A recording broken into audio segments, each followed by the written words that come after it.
Hi குட்டீஸ், மீண்டும் உங்களை பைபிள் ஸ்டோரி டைமுக்கு அன்போடு வரவேற்கிறேன். போன வாரம் எலியா ஆகாப் எசபேல் வார்த்தை நிமித்தம் சோர்ந்து போனதையும் கர்த்தர் தூதனை அனுப்பி திடப்படுத்தினதையும் பார்த்தோம். இந்த வாரம் எலியா ஏசப்போட்ட நல்ல ஒரு தீர்க்கதரிசியாக நடந்தார். சொன்ன வேலைகளை எல்லாம் சரியாக அவர் செய்து முடிச்சிட்டாரு. இப்போ அவர் கில்காலில் இருக்கிறாரு. கில்கால்லேருந்து பெத்தேல் போகிறதுக்கு புறப்படுறாரு. புறப்பட்ட உடனே எலிசா சொல்கிறாரு, இல்லை நான் உங்கள் கூட நான் கட்டாயம் வருவேன் அப்படின்னு சொன்னார். எலியா சொல்கிறாரு, இல்லை நீ என் கூட வர வேண்டாம், நான் பெத்தேலுக்கு போகிறேன் அப்படின்னு சொன்னோன்னே எலிசா விடாமல் எலியா கூட பெத்தேல் வந்தார். இப்போ 2 பேரும் பெத்தேல் வந்துட்டாங்க. பெத்தேல் வந்தோடனே மறுபடியும் எலியா சொல்கிறாரு எலிசாவிட்ட, நீ இங்கே இரு, நான் எரிகோவுக்கு போகிறேன், நீ வர வேண்டாம் அப்படின்னு சொல்கிறாரு. அப்பவும் எலிசா விடாமல் எரிகோவுக்கு போகிறாரு. இப்போ 2 பேரும் எரிகோ வந்துட்டாங்க. எரிகோவில் வந்த உடனே மறுபடியும் எலியா சொல்கிறாரு, நீ இங்கே இரு, நான் யோர்தானுக்கு போகணும் அப்படின்னு. எலிசா உடனே சொல்கிறாரு, இல்லை நானும் உங்கள் கூட யோர்தான் வரணும் அப்படின்னு. இப்போ எரிகோலேருந்து 2 பேரும் யோர்தான்கிட்ட போகிறாங்க. யோர்தான் பக்கத்தில் போகணுன்னா அங்கே பெரிய யோர்தான் ரிவர் ஓடுது, அந்த பக்கம் போகணும். சரி, உடனே எலியா தன்னுடைய ஒரு சால்வை எடுத்து முறுக்கி யோர்தானில் அப்படியே ஒரு அடி அடித்த உடனே யோர்தான் 2 பிளந்துச்சு. 2 பேரும் நடந்து அந்த பக்கம் போனாங்க. மறுபடியும் யோர்தான் நதி ஓடுது. அப்போது எலியா எலிசாவிட்ட சொல்கிறாரு, ஏசப்பா என்னை சுழல் காட்டில் பரலோகம் கொண்டு போகிறாரு, உனக்கு என்ன வேணும்னு கேட்டோன்னே எலியாவிட்ட எனக்கு ரெட்டிப்பான தேவனுடைய ஆசீர்வாதம்னு கேட்டோன்னே, சரி கட்டாயம் உனக்கு கிடைக்கும். அது எப்போ கிடைக்கும்னா, நான் சுழல் காட்டில் பரலோகத்துக்கு போகும்போது என்னுடைய சால்வை உன் மேலே விழுந்தா நீ ரெட்டிப்பான ஆசீர்வாதம் அடைவாயின்னு சொன்ன மாதிரி பெரிய ஒரு சுழல் காட்டு வந்தது. அந்த சுழல் காட்டில் அப்படியே பரலோகத்துக்கு அப்படியே ஏறி போயிட்டே இருக்கிறாரு.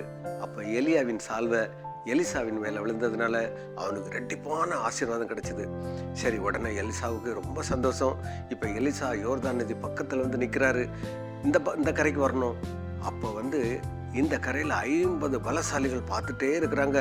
சரி, இந்த பக்கம் வரணும், யோர்தானுக்கு இந்த பக்கம் வரணும் அப்படின்னு சொன்ன எலியா என்ன பண்ணார், அதே மாதிரி அந்த சால்வை எடுத்து முறுக்கி யோர்தான் நதியில் அடித்தோடனே யோர்தான் 2 பிரிஞ்சிச்சு.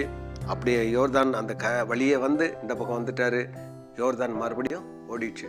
உடனே அந்த 50 பலசாலிகள் இந்த பக்கம் நின்னாங்கல்ல, அவங்க சொல்கிறாங்க, எலியா ஒன்றும் பரலோகம் போகலை, அவர் பக்கத்தில் மலைக்கு போயிட்டுருப்பாரு, நாங்கள் இப்போ தேடி கொண்டு வரட்டுமா அப்படின்னு சொன்னாங்க. உடனே எலிசா எவ்வளோ சொல்கிறாரு, இல்லை அவர் பரலோகம் போயிட்டாரு, நீங்கள் தேடினாலும் அவளை கண்டுபிடிக்க முடியாதுன்னு சொன்னோன்னே இவங்க ரொம்ப அடமன் பண்ணுறாங்க. சரி, நீங்கள் தேடிட்டு வாங்க அப்படின்னு சொல்லி எலிசா தீர்க்கதரிசி சொன்னோன்னே அந்த 50 பேரும் எலியாவை தேடி தேடி பார்த்து ரொம்ப அழுத்து போயிட்டு எலிசாவிட்ட சொல்கிறாங்க, இல்லை அவங்கள கண்டுபிடிக்க முடியலை.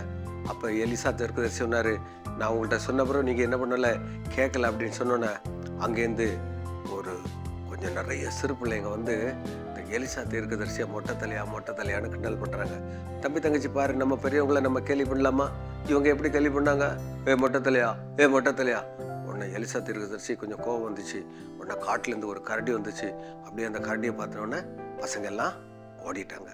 பாரு தம்பி தங்கச்சி, எலியாவுடைய வாழ்க்கையில் பார்க்கும்போது கர்த்தருக்கு உண்மையாக நடந்ததுனால அவர் பரலோகத்துக்கு எடுத்துக்கொள்ளப்பட்டார்.